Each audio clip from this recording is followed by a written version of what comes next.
Chapter 1. The night of firsts, the street pulsed with life, a river of young adults spilling from one bar to the next, laughter and music mingling with the warm night air. Neon signs flickered above, casting a kaleidoscope of colors over the bustling crowd. Tonight was special, more than just another weekend. Tonight they were free. Graduates, now officially adults, celebrating the transition into the unknown. Inside one of the more crowded bars, Ryo sat at a high table with his friends, his dress shirt unbuttoned at the collar, his tie slightly loosened but still in place from the ceremony earlier that day. He had always been the responsible one, the good boy, the one who politely declined drinks at parties, the one who made sure his friends got home safely. But tonight, he had decided to let go, just this once. The first sip had been bitter, the burn unexpected. The second was smoother. By the third, his world had softened, his limbs light and wobbly, his mind pleasantly fuzzy. He swayed in his seat, laughing loudly as he and his friends belted out an off-key rendition of a song no one could quite remember the lyrics to. The night was wild, glorious, the kind of night that would be recounted in drunken nostalgia for years to come. And then he saw her. She entered the bar like a ripple through still water, an unspoken hush falling over the room. The glow of the dim, hanging lights caught the shimmer of her red dress, hugging every graceful curve as she moved through the crowd with effortless poise. Her golden hair cascaded over bare shoulders, framing a face so striking that even the most inebriated turned their heads in quiet admiration. For a moment, time itself seemed to hesitate. The music, the laughter, the clinking of glasses, all dulled beneath the weight of her presence. Even Ryo, in his intoxicated haze, felt the shift in the air. She reached the bar, slipping onto a stool with an easy elegance, oblivious to the eyes lingering on her. Ryo swallowed hard, his heart pounding a little too fast. Maybe it was the alcohol, maybe it was the way the world had narrowed to just her. But he knew, this night, this moment, was about to change everything. A long, wet fart from a corner of the bar let everyone know it was okay to breathe again, but at your own risk because of the fart smell. Ryo gripped his glass, his fingers tightening around the condensation-slick surface. He had spent the last hour stealing glances at the beauty in red, watching her from across the bar like a nervous schoolboy. His friends had egged him on, but every time he even thought about getting up, his legs refused to move. He was drunk, but not enough to ignore the sinking feeling in his gut, the weight of his own hesitation. Just talk to her already, man. One of his friends nudged him. What is the worst that could happen? Plenty. He could stumble over his words. She could laugh in his face. Worse, she could be waiting for someone else. Or worse yet, she could solve all of the mysteries of the world for him, and his life would forever be one big bore. But then, as if possessed by a force greater than himself, Ryo finally willed his body into motion. He exhaled sharply, planted his feet on the ground, and took a bold, shaky step forward. And then he stopped. A young man with spiky white hair and an open dress shirt stepped in front of him, blocking his path like an immovable wall. His lean frame was deceptive. He carried himself with the confidence of someone who had never lost a fight, his smirk radiating sheer arrogance. "Where do you think you are going, Thai boy?" The words were low, rough, almost amused. Ryo blinked, his booze-addled mind taking a second to process the situation. "Ah, Oh, I know what you were just." The stranger, Rich, cut him off. His grin widened, his teeth sharp under the dim bar lights. "You were about to embarrass yourself. You, talking to her," he scoffed, flicking a finger against Ryo's chest. "Are you trying to insult that beauty with your small Pepe? You should thank me for stopping you. Some guys just do not know their place in the pecking order. I am the one making babies tonight." Ryo staggered slightly at the flick, more from the alcohol than the impact, his brain catching up to what had just been said. "Dude, what?" Rich laughed, loud and condescending. "Get out of here, loser. A woman like that is full of questions, and I have answers. You look like you do not even know your own name right now." That was enough to snap Ryo out of his daze. His face flushed, not just from the drinks, but from the sheer audacity of this bastard. The argument started small. A snarky remark here, a push there. Then it escalated. Back and forth, words slurred and fists half-clenched, neither willing to back down. Their friends occasionally stepped in, dousing the flames before things got too heated. But Ryo was done. Done being a pushover. Done letting some self-proclaimed alpha ruin his night. And then everything changed. Rich took a step back, raised his fists, and ignited them. Flames burst to life around his knuckles, dancing with raw, untamed power. The heat shimmered in the air between them, making the surrounding bargoers instinctively take a step back.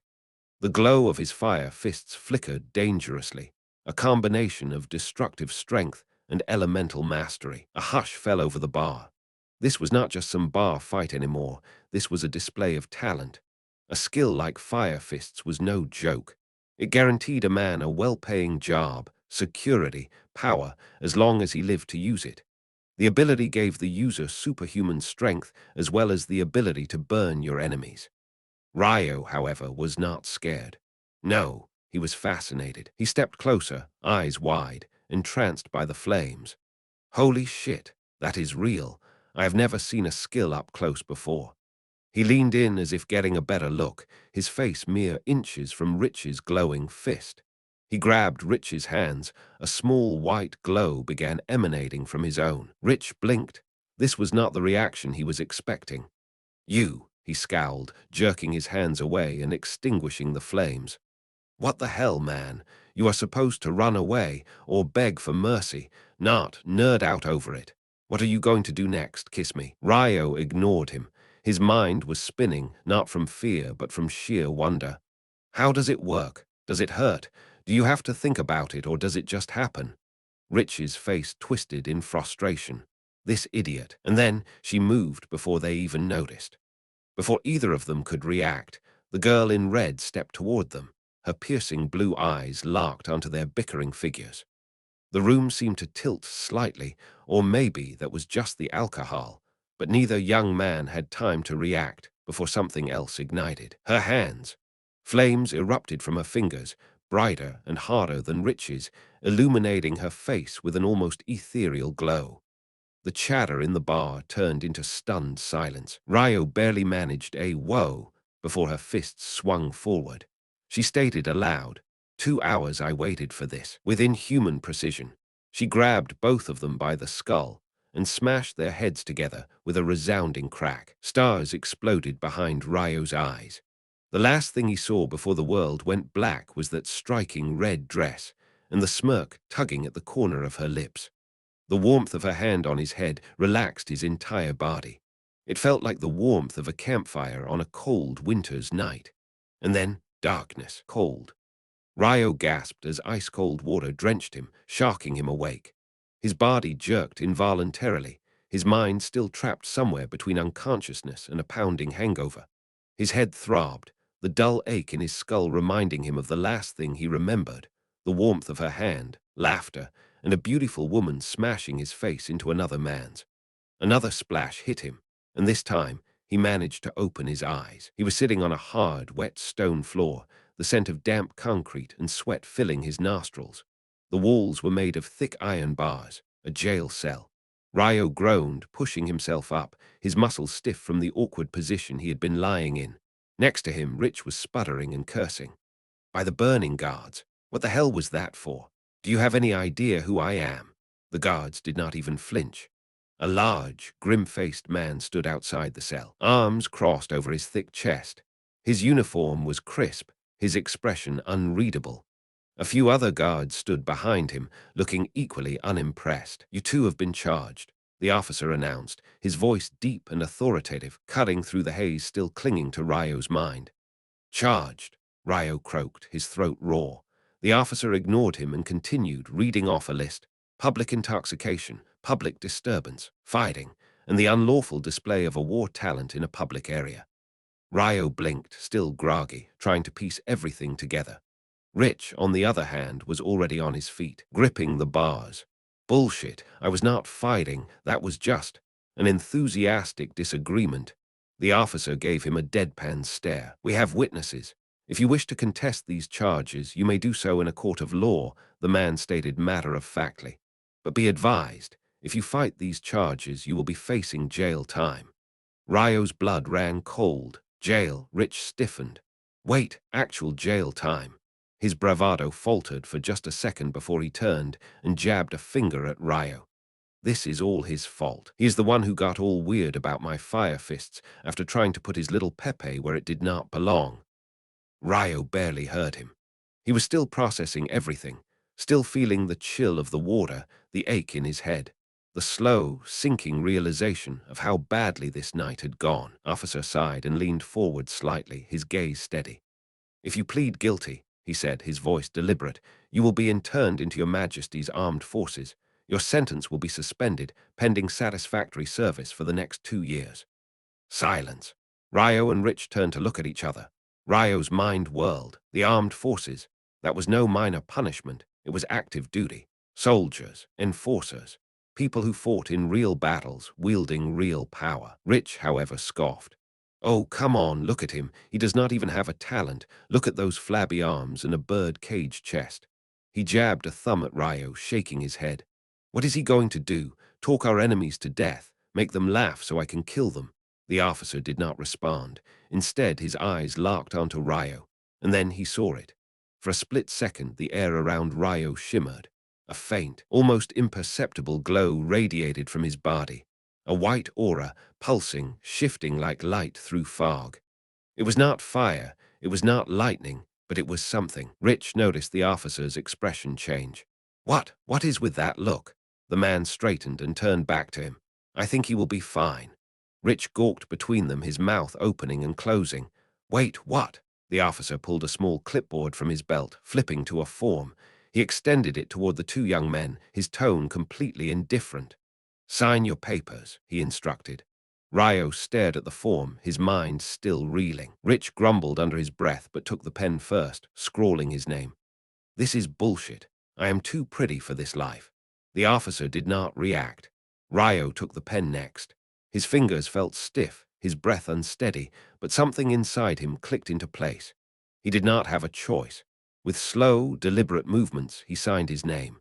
The officer did not so much as glance at the paper before snatching it back, tucking the clipboard under his arm. He turned to the next cell.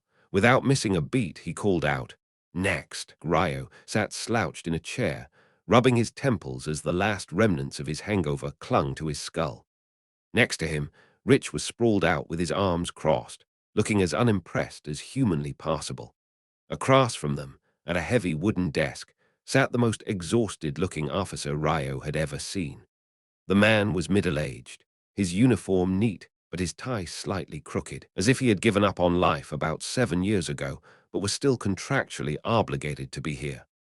His name tag read Officer Baines. He flipped through a thick, beaten-up intake form and sighed heavily before clicking his pen. "All right, let us get this over with." Ryo smirked. "Wow, you really know how to make a guy feel welcome." Baines shot him a look that screamed, "I do not get paid enough for this," before tapping the form. Before Baines could begin, Rich sniffed the air, wrinkled his nose, and gagged. "Ugh, guards, this place smells like vomit and urine." Ryo turned his head slightly and sniffed himself. His stomach turned. "That is us, man." Rich recoiled. "No way." Baines, still not looking up, muttered, "Oh, definitely you." Rich groaned and wiped his hands on his pants.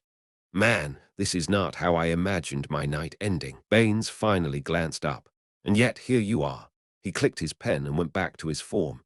"Name, Ryo, first of his name, Slayer of Beers, soon to be commander of the—" "Just your damn name, kid." Ryo huffed. "Ryo Takahashi." Baines scribbled something down. "Age, old enough to know better, but young enough to still make poor life choices." Baines did not even look up. "So 19, got it." Rich leaned in, smirking. "Wait, are we actually 19? I kinda lost track." Baines exhaled sharply through his nose. "Moving on, previous occupation." Ryo shrugged. "Professional disappointment." Baines paused, briefly looked up, then with complete deadpan wrote something down. "Unemployed, got it." Rich snorted. "Damn, that was cold, man." Baines jotted something down before turning to Rich. "And you?" Rich sat up straighter, puffing out his chest. "Rich, just Rich." Baines stared at him for a long moment. "You got a last name, just Rich?" Rich hesitated. "Maybe." Baines sighed, clearly deciding this was not worth his energy. "Age." Rich furrowed his brow as if this was a trick question. He counted on his fingers. "Ooh, 19. You do not know how old you are, Rich shrugged. I mean, my birthday is kinda a flexible concept, you know. Depends on who is asking. Baines pinched the bridge of his nose. Moving on, he flipped to a different section. Magical abilities. Ryo quickly stated, no, none. Rich interjected, he glows a little. Ryo clicked his tongue. Damn, well in that case I guess I glow. Baines paused mid-scribble. You guess you glow. It is new, I just started tonight. Baines sighed again and made a note before turning to Rich. And you, Rich grinned. Fire Fists, baby, premium edition. Baines nodded, jotting it down. Any additional skills? Rich leaned forward and spoke introspectively. I make my mother cry a lot, and I make girls laugh by accident. Ryu quickly interjected, me too. Baines did not write that down. Any criminal record prior to this? Ryo shook his head. First time in jail, so blessed to be here, by the way. Rich raised a finger. Okay, so technically I have been arrested before, Baines tensed. For what? Rich grinned. Nothing that could ever be proven. Baines stared at him, his pen hovering over the paper before slowly writing. Asterisk likely guilty of something. Asterisk all right, Baines muttered, flipping to the last page. Final question. Do you have any medical conditions or physical limitations we should be aware of? Ryo stretched. Well, I am allergic to, do not care. Baines cut him off. Ryo blinked. Wow. Rich smirked. This guy gets me. Baines clapped the clipboard shut and stood up. Congratulations, gentlemen. You are now officially being sent to boot camp. If you somehow survive the next 2 years, I will personally write you a certificate of stupidity. Rich perked up, raising a hand. Wait. Important question. This boot camp, is it co-ed? Baines arched his brow. Of course. Are you not girls?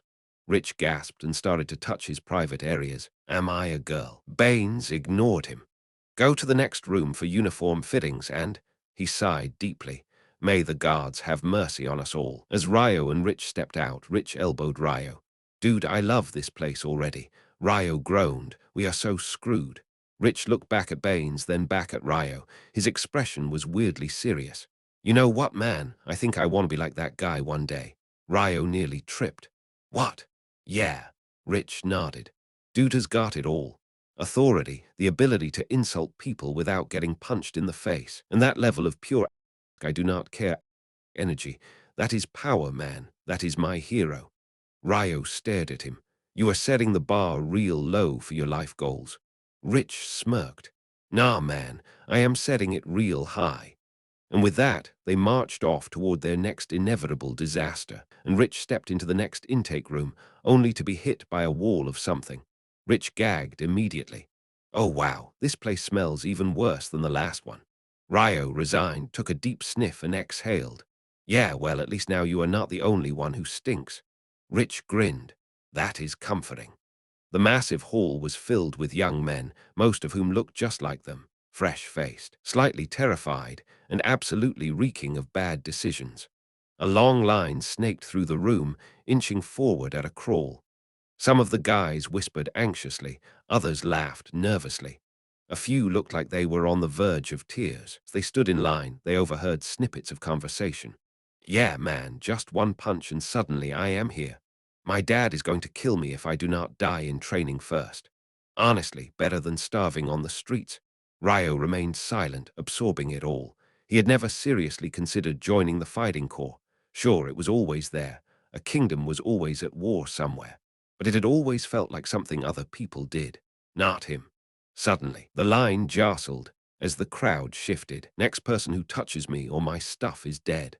The voice came from a tense, wiry-looking guy a few feet ahead, his eyes darting around like a cornered animal. Rich's grin widened. Without hesitation, he reached over several heads and smacked the angry man on the back of the head. The guy spun around, fury in his eyes, searching for his attacker. Rich erupted in laughter.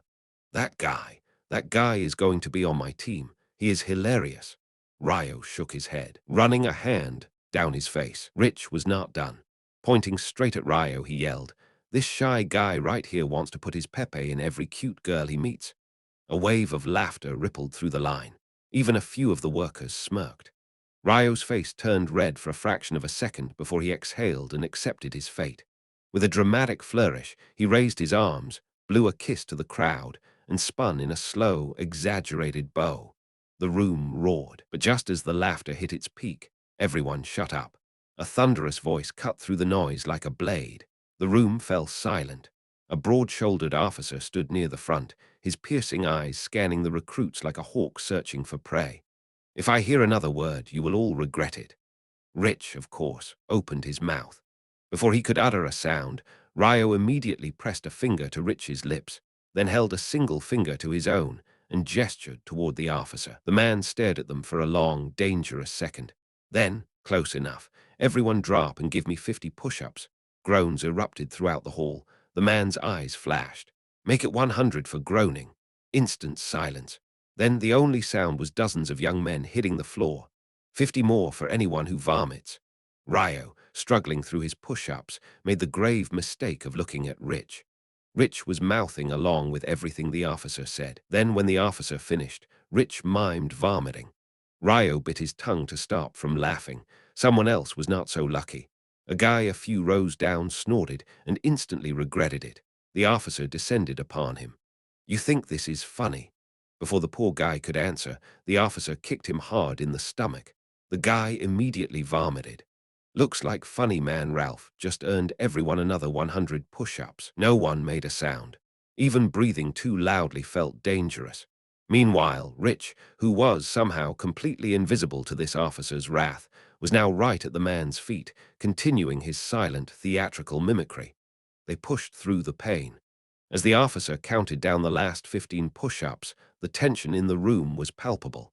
At 10, he stepped onto Rich's back. Rich barely flinched. The officer smirked. "Do not worry. I cannot see anything you are doing." Then he lowered his head between Ryo and Rich and whispered, just loud enough for them to hear, "You two will be the first people I break." And as he counted the final push-up, 1, he stepped off Rich and disappeared into the crowd. As he disappeared, Rich looked at Ryo and mouthed the words, "My new hero," in an exaggerated fashion. The only sounds left in the room were heavy breathing and the steady voice of the woman at the front. Next, the line inched forward. The scent of sweat, fear, and regret thickened the air. Ryo and Rich shuffled ahead, their bodies still aching from the push-ups. They were close enough now to hear the young men at the front of the line being barked at. "Get down to your skivvies." Ryo saw Rich's face twist in confusion. With a sigh, Ryo leaned in and whispered, "Underwear." Rich's eyes widened in realization. Then, to Ryo's absolute horror, Rich started rubbing himself. Ryo recoiled. "Dude, what the hell are you doing?" Rich shrugged. "It is cold here, and there are pretty girls right over there."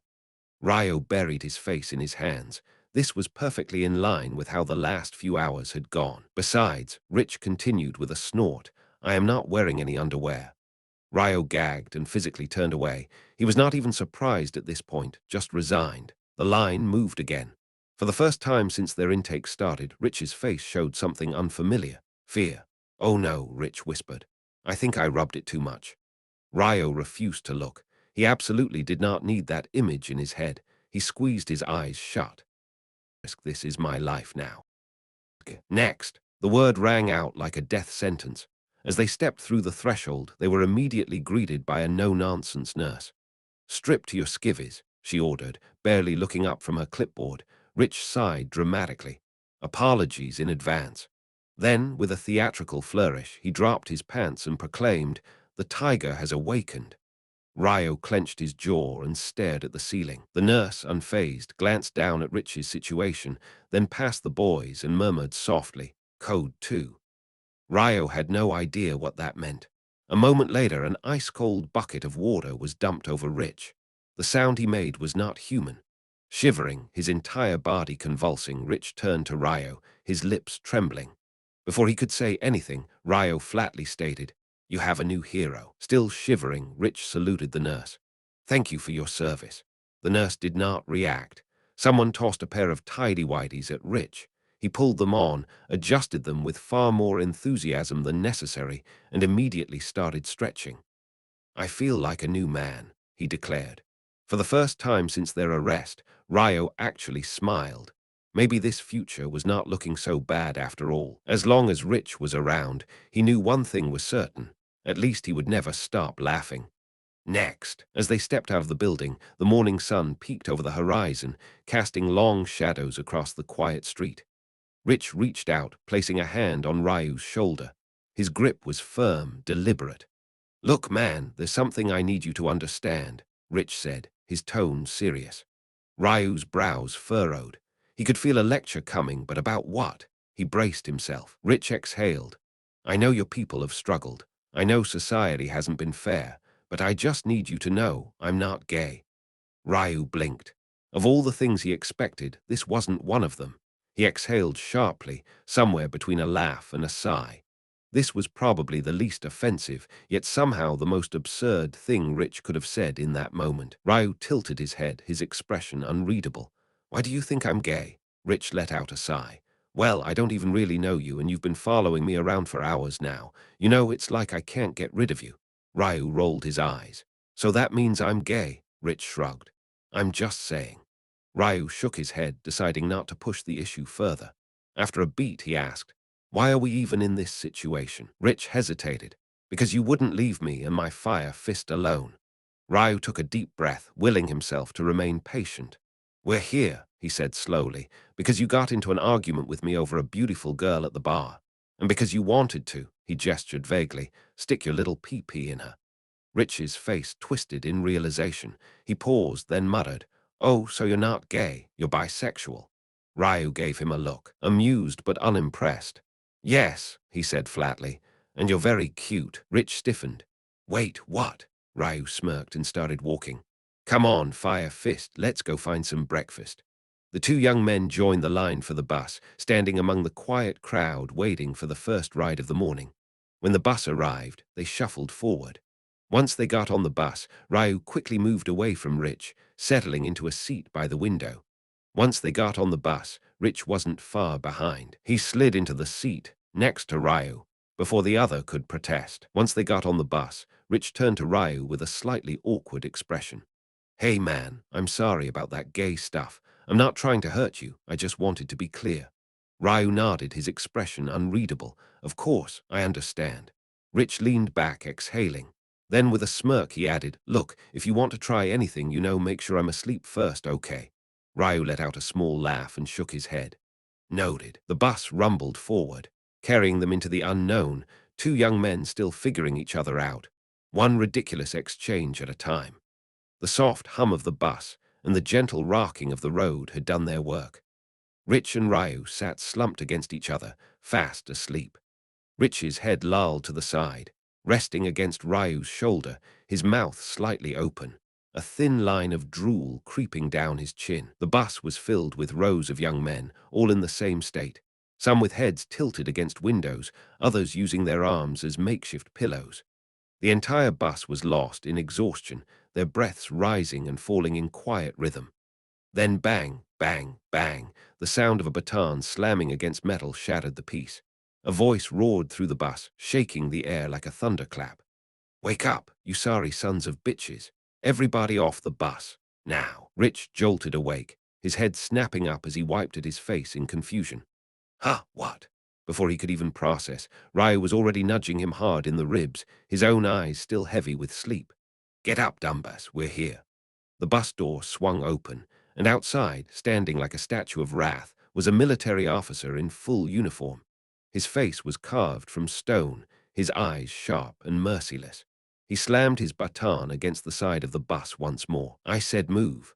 One by one, the young men scrambled to their feet, tripping over themselves as they filed toward the exit, the remnants of sleep still clinging to their bodies. Rich groaned as he staggered forward. "Man, I had the weirdest dream." Ryu gave him a sideways glance. "Let me guess, you were back at the bar, but this time the girl actually liked you." Rich let out a tired laugh. "Nah, I think I was fighting a bear or something." The officer's voice cut through their conversation like a whip. "Shut the hell up. No one said you were allowed to talk. Everybody, 50 push-ups, now." A collective groan swept through the recruits, but no one dared to argue. They dropped to the ground, arms trembling as they began pushing. Some struggled from the first rep, others fought to keep a steady rhythm, but the officer wasn't about to let them off easy. As they pushed, he stalked down the line like a predator, eyes sharp and filled with contempt. Ryu, having seen this kind of beratement before, was mentally prepared. He kept his head down, moving through the push-ups with quiet efficiency, bracing himself for the insults and verbal abuse. Rich, on the other hand, had never experienced anything like this. It was as if he were watching a parody of a drill instructor, and at certain moments, despite himself, he actually giggled. The officer's ears practically twitched at the sound. His head snapped toward Rich, his gaze larking on him like a missile. "Oh, you think this is funny, boy? You having a good time?" Rich quickly bit his lip, trying to suppress the smile. "No, sir." The officer wasn't convinced. He crouched down right beside him. "Then why the hell are you laughing?" Rich pressed his lips together, trying desperately to hold it in, but something about the sheer intensity of the moment made it even harder. A chuckle slipped out. The officer's face turned red with rage. "Oh, you think I'm a damn comedian? Fine, get your ass down, 50 more push-ups, right now." Rich sighed but dropped back down. As he pushed himself up and down, his arms burning, he muttered under his breath, "Man, this is some next-level bullshit." The officer didn't hear him, but Ryu did. He shook his head slightly, exhaling through his nose. Once the push-ups were finished, the recruits were ordered to their feet, and the officer wasted no time, tearing into them one by one. He berated them for their clothes, their height, their weight, their smell, their weird-looking faces, their weird-looking eyes, anything he could find. He stopped at one recruit, glaring down at him. The young man was short, barely 5'5", his face gaunt and nervous. "What the hell are you supposed to be? A grown-ass man or somebody's lost little brother?" The recruit swallowed hard. "Sir, I didn't ask for an excuse. I asked what the hell you are." The recruit clenched his jaw and pushed through another rep. The officer moved on, stopping by another. This one was tall and lanky, his uniform hanging loosely on his frame. "Jesus, boy, do they not feed people where you're from?" Then he stopped at another, a muscular young man who reeked of overconfidence. He was breathing hard, struggling to keep up, but still held his head high. The officer squinted at him. "Where are you from?" The recruit hesitated, then answered, "From the city, sir." Silence. Then, the city. The officer let out a short, harsh laugh. "Oh, you're one of those. Think you're tough. Think you know what a hard life is." He suddenly crouched down beside the recruit, his face just inches from his. "Let me tell you something, city boy. Whatever kind of street garbage you crawled out of doesn't mean a damn thing here. You're in my world now, and my world doesn't give a shit where you're from." The recruit held his breath. The officer stood, his voice booming once again. "Now get your asses up. You've got a long day ahead, and I promise you, you'll wish you never woke up." One by one, the recruits scrambled to their feet, sweat already clinging to their skin. The air was thick with tension, the realization sinking in. As they began marching toward their next destination, Rich glanced over at Ryu, still trying to process everything. He opened his mouth to say something, but before he could, Ryu muttered under his breath, just loud enough for him to hear. "Your new hero." Rich blinked, then Schley nodded. "Yeah." And for the first time, he wasn't laughing. The long day had only just begun.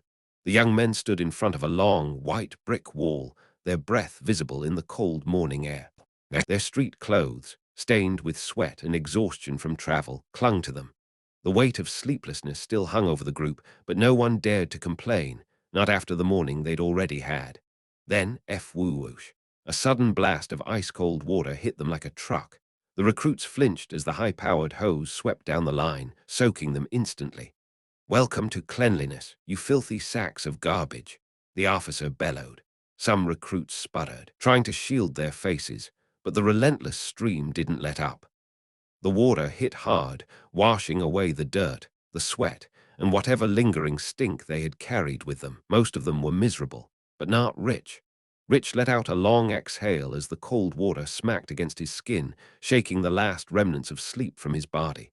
"Woo, now that's what I needed," he said, rolling his shoulders as the water poured over him. He tilted his head back and let the stream blast his face. "Man, this is better than coffee."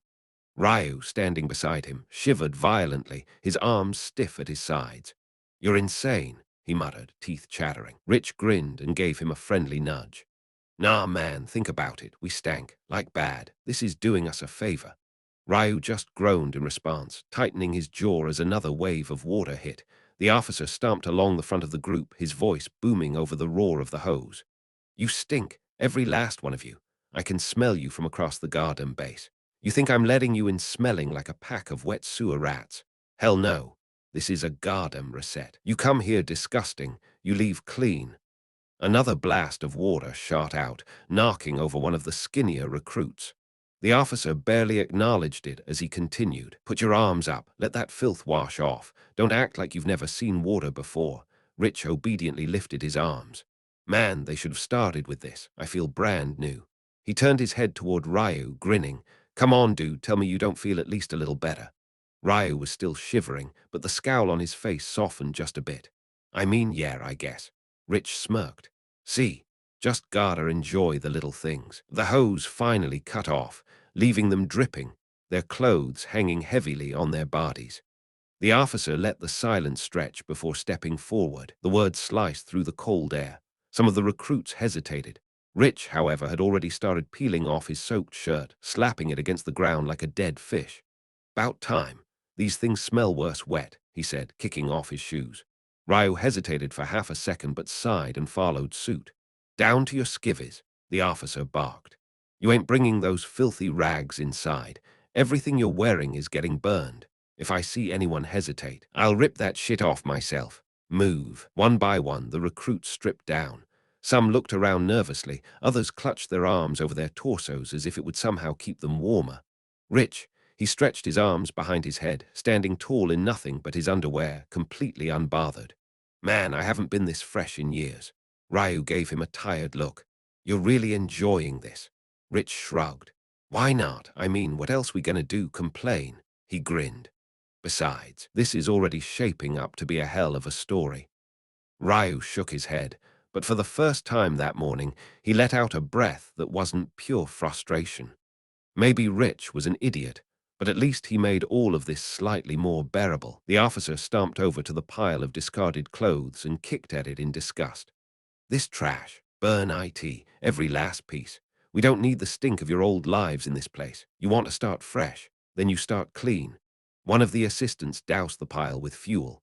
A moment later, woof. It went up in flames, black smoke curling into the sky. The recruits stood, half naked and shivering, watching their old lives turn to ash. The officer turned back to them. All right, fresh meat. You're done here. Now haul your asses to the hall before I make you run there naked. Move. As they walked, Ryu glanced at Rich, who was still smiling like this was some grand adventure. He let out a small breath and muttered, Your new hero. Rich nodded without hesitation. Damn right. Now you are getting me. And with that, the recruits marched toward whatever hell awaited them next. The recruits trudged into the supply hall, their bare feet slapping against the cold, hard floor. The space was massive, rows upon rows of shelves, stacked with uniforms, boots, gear, and everything they'd need for the next 10 weeks. The air smelled of starch, rubber, and fresh leather, a stark contrast to the smoke and filth they had just left behind. At the front of the room, another military officer stood waiting. He was older than the drill instructor, his uniform crisp, his presence just as commanding. Line up, he barked. Single file, no talking. The recruits hurried into place as the process began. One by one, they stepped forward to receive their standard-issue uniforms, stiff, olive-green fatigues, heavy-duty boots, and thick socks. Next came the gear. Backpacks filled with everything they'd need to survive training, canteens, notebooks, hygiene kits, and a few other essentials they didn't fully understand yet. The barbers were next. Ryu winced as clumps of his dark hair fell to the floor, the clippers buzzing aggressively over his scalp. He barely recognized himself in the mirror afterward, his once carefully managed hair now reduced to a rough, almost military standard cut. Rich, on the other hand, ran a hand over his freshly buzzed head and smirked. Not bad. Feels cooler already. Ryu muttered. You enjoy this way too much. Rich grinned. It's all part of the experience, buddy. The recruits continued moving through the line, receiving their boots, which felt stiff and foreign on their feet, and finally their backpacks, stuffed with everything they'd need to endure the coming weeks. Once everyone was geared up, they were ushered into a large mess hall. The smell of food hit them immediately. Hot trays of something that resembled eggs, oatmeal, and toast. Some recruits perked up at the thought of a real meal, while others, Ryu included, eyed the food with suspicion. The older officer stepped forward. Listen up. This is chow. You will eat fast. You will eat everything on your plate. If I catch you wasting food, you will regret it. Chow time is not social hour. You eat, you shut up, you move out. Understood? A chorus of "Yes, sir" filled the hall, and with that, the recruits grabbed their trays and got to eating. Rich practically inhaled his food, shoveling it down like he hadn't eaten in days. Damn, this ain't bad, he said through a mouthful of eggs. Ryu took a slower approach, eyeing his plate with skepticism. It looks like it was cooked in a factory. Rich shrugged. Tastes like it too, but hey, fuel is fuel. Once chow was finished, the recruits were led into a briefing hall where the same older officer stood at the front. Behind him, a massive screen flickered to life, showing footage of men running, climbing, crawling, and at times, failing in gruesome ways. The obstacle course. This, the officer said, his voice calm but firm, is your test. The footage rolled on, men struggling over high walls, swinging across ravines, wading through deep water while carrying heavy packs. Some collapsed from exhaustion. Others limped away with broken limbs. One recruit in the video missed a jump and hit the ground hard. The screen cut before they saw if he got up. A murmur of unease rippled through the recruits. The officer turned to face them. You have 10 weeks. That's it. You will learn discipline, you will build strength, and you will overcome. Because if you don't move forward. He let that sink in before continuing. There are only 2 ways to leave boot camp. The first is to pass the final obstacle course.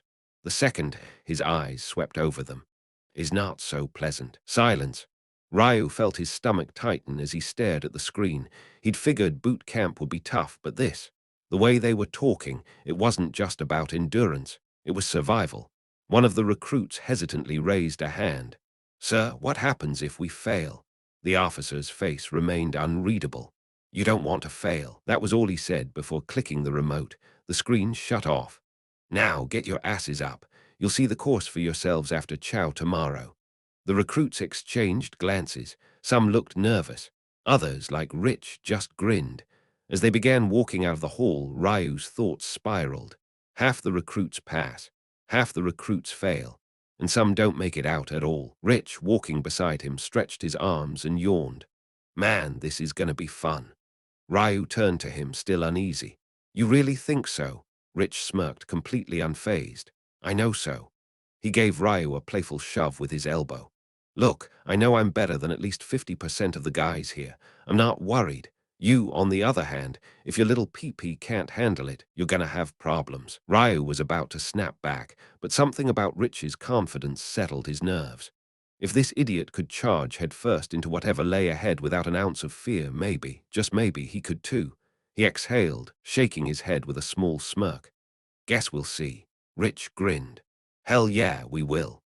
And with that, they marched forward, toward whatever fresh hell awaited them next. The drill instructor stood before them, his posture rigid, his gaze sweeping across the sea of recruits. The early morning light cast long shadows across their freshly shaven heads, their new green uniforms still stiff from the supply depot. The air was thick with sweat and anticipation. He let the silence linger, let them feel it pressing against their chests. Then, in a voice that was calm yet cold, he spoke. As I stand here and see all these beautiful bald heads in these beautiful green uniforms, I am filled with hope. I am filled with the belief that some of you, just some, will survive the hell that awaits. He turned sharply, raising his arm and pointing toward what, at first glance, appeared to be a jungle. The dense tree line loomed in the distance, dark and unwelcoming, stretching far beyond what the eye could see. The air within it shimmered with humidity, thick with the promise of suffering. But that is no ordinary jungle, he continued. That is your proving ground, that is your test, that is where you will either become a soldier or a corpse. The recruits stood frozen, their collective breath held in uneasy silence. I told you before, half of you aren't going to make it. His voice dropped lower, colder. And it's not because you quit, it's because you die. A murmur ran through the crowd, barely a whisper. The instructor took a step forward, his boots grinding against the dirt. This isn't easy. This isn't an obstacle course you can climb your way out of, or a game you can restart when you mess up. There are things in that jungle that will eat you. There are people in that jungle who will kill you. and they won't hesitate. He let the words settle, watching as realization crept across their faces. I know some of you have special powers, he continued, his gaze larking onto a few recruits. Fire fists, lightning touch, whatever the hell else you think makes you special. He let out a short, humorless chuckle. Well, our enemies can detect these things, and if they sense you, they will find you. And if they find you, they will either capture you, kill you, or both. Silence. So, I suggest you don't use your powers out there, not unless you want to be hunted. He turned back toward the jungle, his expression unreadable. What we're talking about is simple. A journey, from here to there. That's it. Survival. He paced before them now, letting their eyes flicker between him and the shadowed tree line in the distance. You don't have to do anything heroic. You don't have to fight. You don't have to prove you're the strongest. He paused, then smirked. You just have to make it back alive. Another beat of silence. Then you will each carry a small package, and you will survive. You will show us that you have the ability to endure, to suffer, to push through the worst this world has to offer, and still come out breathing.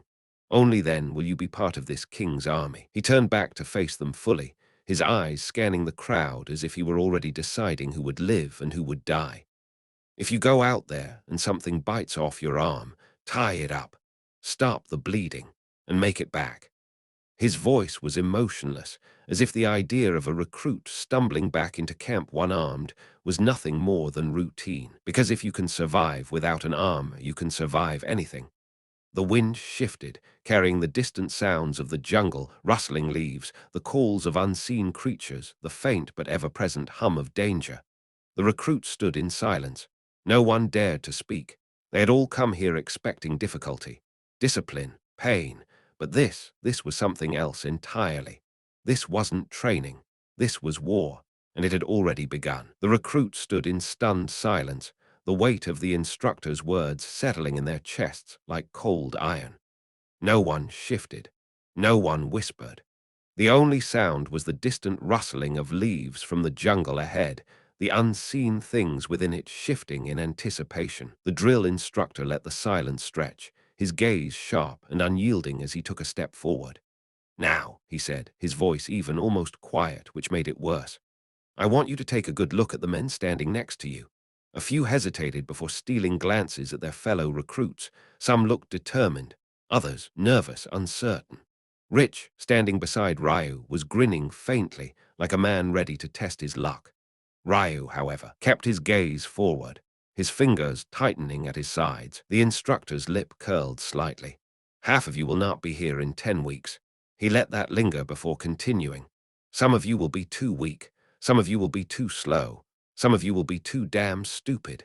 And some of you won't be anything at all because you'll be dead. A lump formed in Ryu's throat, but he swallowed it down. This is not some sanitized military experience where you get to drop out if things get tough. There is no quitting.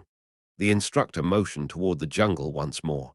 Once you enter, you stay in until you make it back, and if you don't, you don't. Another beat of silence. Now, he continued, I can already see it on some of your faces. Fear. You're wondering what's waiting for you in there. What kind of things are going to test you?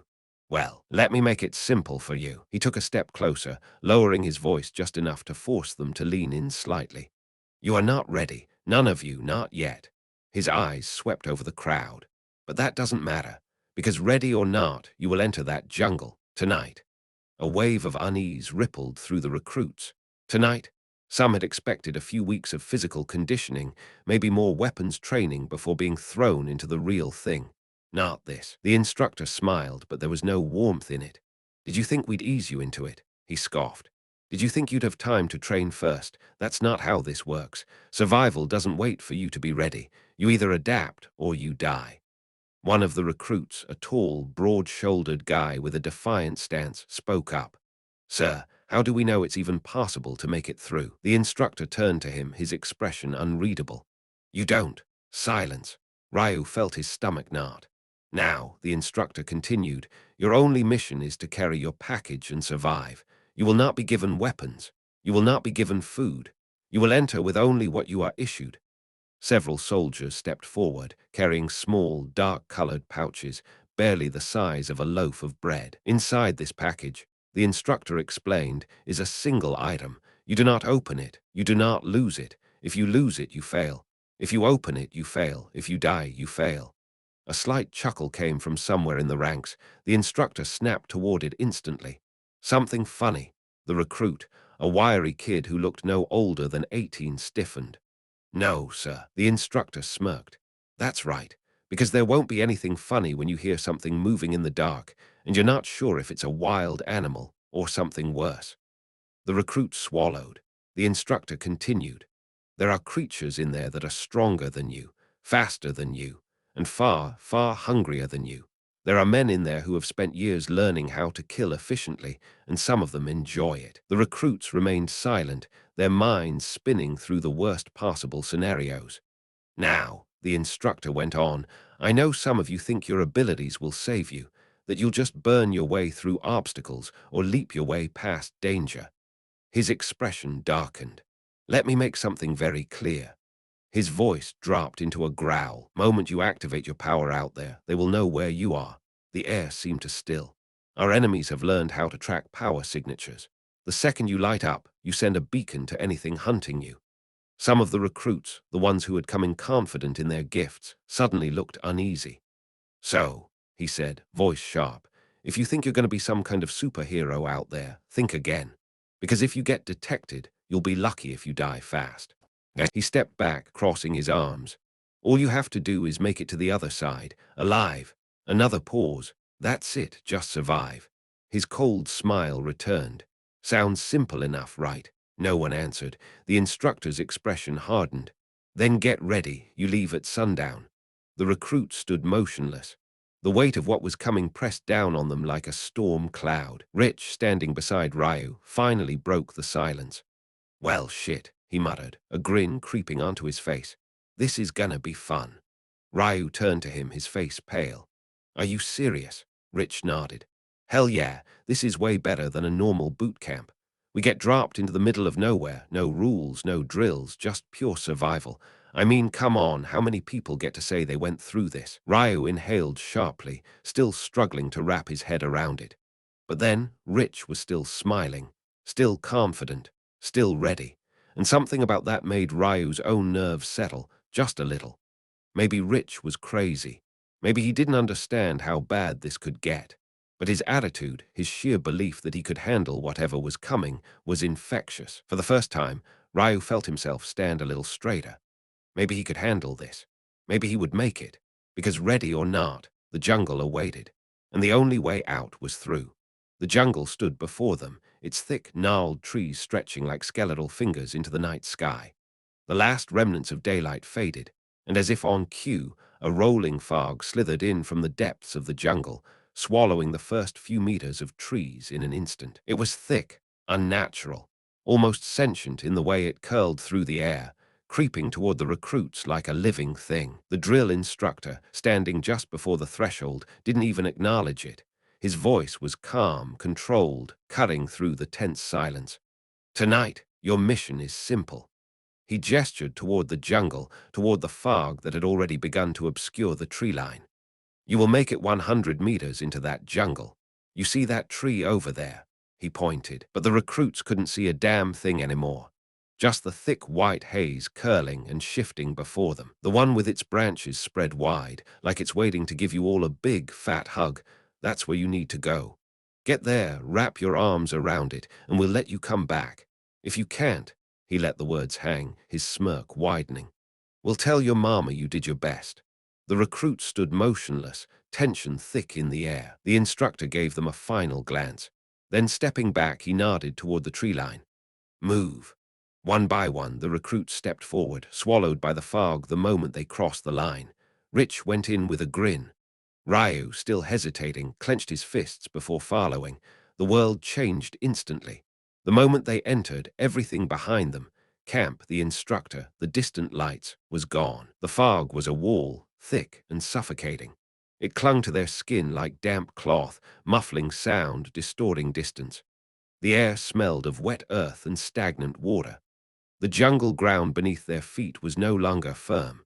It had turned into a soupy, uneven mess of mud and shallow water. With every step, their boots sank, sucking against the earth with a sickening slurp. At first, the sound of sloshing water around them was reassuring. It meant they weren't alone. Other recruits were making their way forward, just as blind as they were. The rhythmic splashes were their only markers of movement, guiding them like an unspoken language.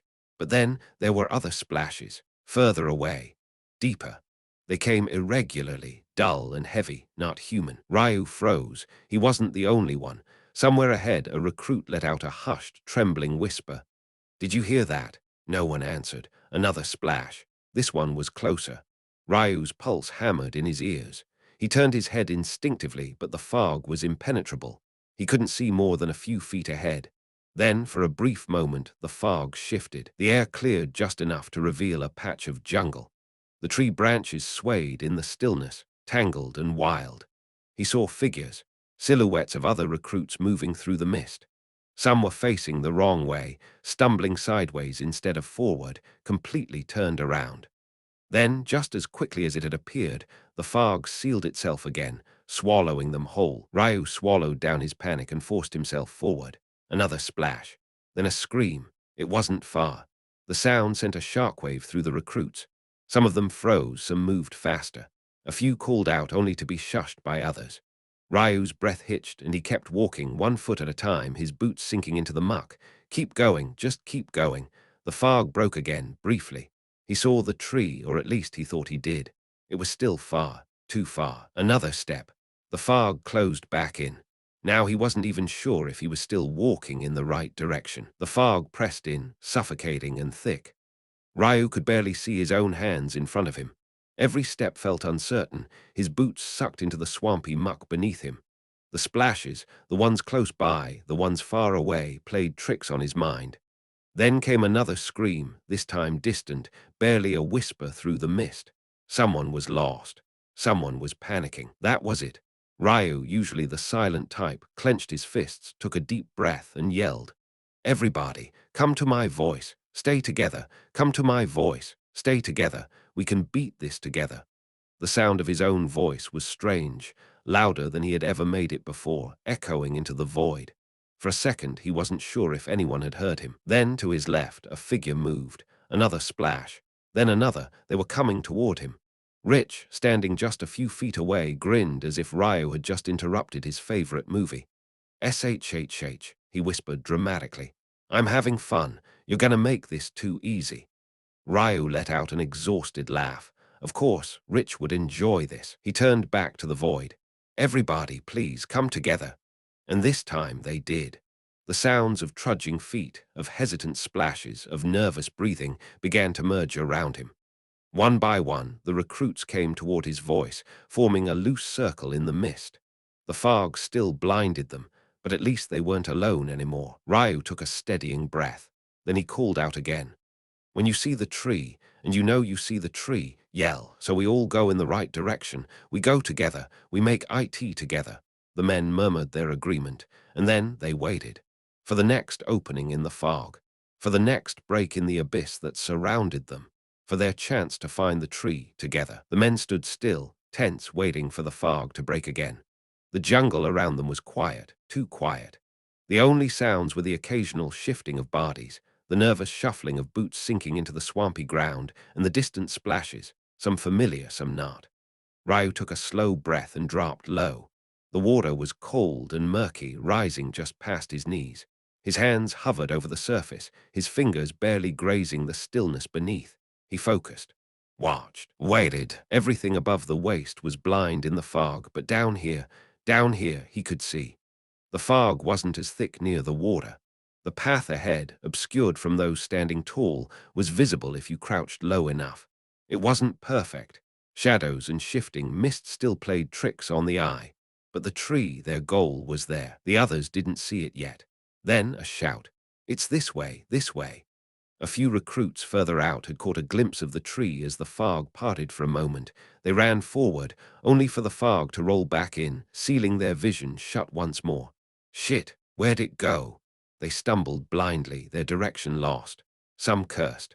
Others stopped moving entirely, afraid they'd wander in the wrong direction. But Ryu, he was still watching. Low to the ground, he saw the path. "Follow me." he called, his voice steady but firm. Some of the men hesitated. They couldn't see what he saw, and when men are afraid, when they don't trust what they can't see, doubt turns into fear. "You sure, man?" one of them asked. "I don't see anything." Rich, standing at the edge of the group, let out a loud, exaggerated sigh. "All right, listen up, dumbasses," he said, his voice dripping with playful impatience. "We got two choices. We either follow the guy who somehow knows where the hell he's going, or we wander around like idiots and maybe get eaten. I dunno about you, but my beautiful ass is following the guy who's low enough to see the damn path.